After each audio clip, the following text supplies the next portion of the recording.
I was in Las Vegas, and there was this huge group of girls from 20 to 50 that had flown from all over America to celebrate some bachelorette party. And they were dressed up, wearing clothes they would never wear back home. They were gonna look stunningly beautiful for this big party for all their friends. And there was like 35 or 40 of them. At the end of the night, I watched every single one of them walk out holding their shoes in their hands. Not one girl was wearing her shoes. I thought there's gotta be a better way. Why has no one tackled this problem, make them not hurt anymore? That problem's simply this. All of the body's weight is elevated and then slid down, and the complete weight is put on these two little bones right here in the forefoot area. What we did is we took an encapsulated gel pack, and the reason this is so critical is it's like a waterbed. When it widens the contact patch, it actually conforms to the bottom of your foot. Underneath, we have EVA, which is a suspension. We have a trampoline here, so the flex happens all the way through.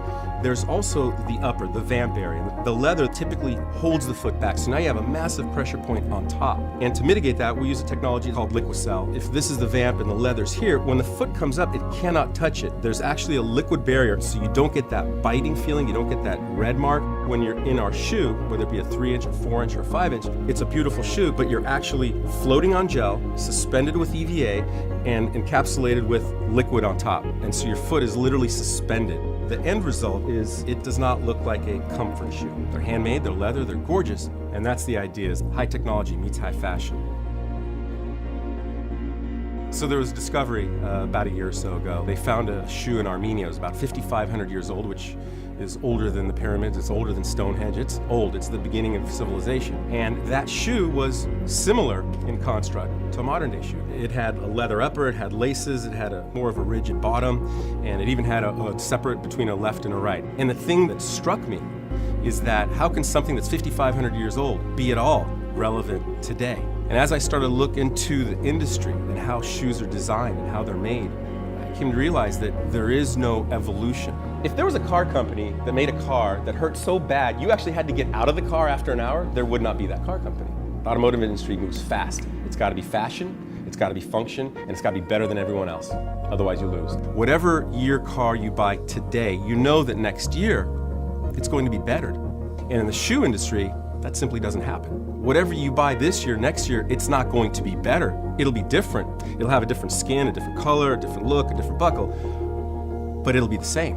When we decided to develop shoes in a radically different manner, we decided to use automotive platform protocols. It's the way that the automotive industry is allowed to develop and improve constantly.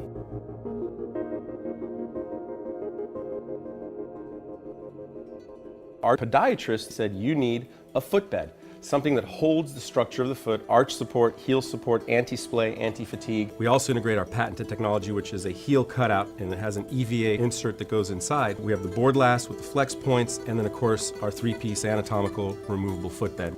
We also utilize a material called Outlast. Outlast is interesting. I think it has 26 patents now. It was developed specifically for NASA for space exploration suits, and it's used in space exploration suits now. It lowers heat, it lowers sweat, and when you're cold, it keeps you warmer. So now we have a shoe that is functionally superior to any other shoe on Earth. It feels better than anything else in the dress shoe. Always keeping the silhouette and the shape and the fashionable aspects of it primary. Everything has to work backwards into the look and the shape. Forbes named us one of America's most promising companies in 2009. Nobody out of footwear, apparel, clothing, fashion made the list. We were number 8. Biotech, high tech, we're the only guys sitting there with shoes. And I think what they saw was that we're a disruptive brand. We're breaking into this gigantic industry that's never been broken before. It's been the same for thousands of years.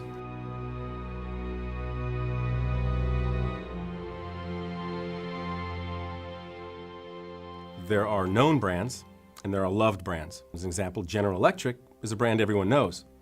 Apple Computer is a brand everyone loves. And our goal is to become a loved brand. And what we've done to execute that is we're making a product that's arguably a lot better than anything out there. We're gonna make sure that our consumers experience something that they've never felt before and that they're excited about it. We're reinventing the concept of luxury. That is what differentiates us as a brand. And that's why our shoes are so radically different than everything else out there on the marketplace.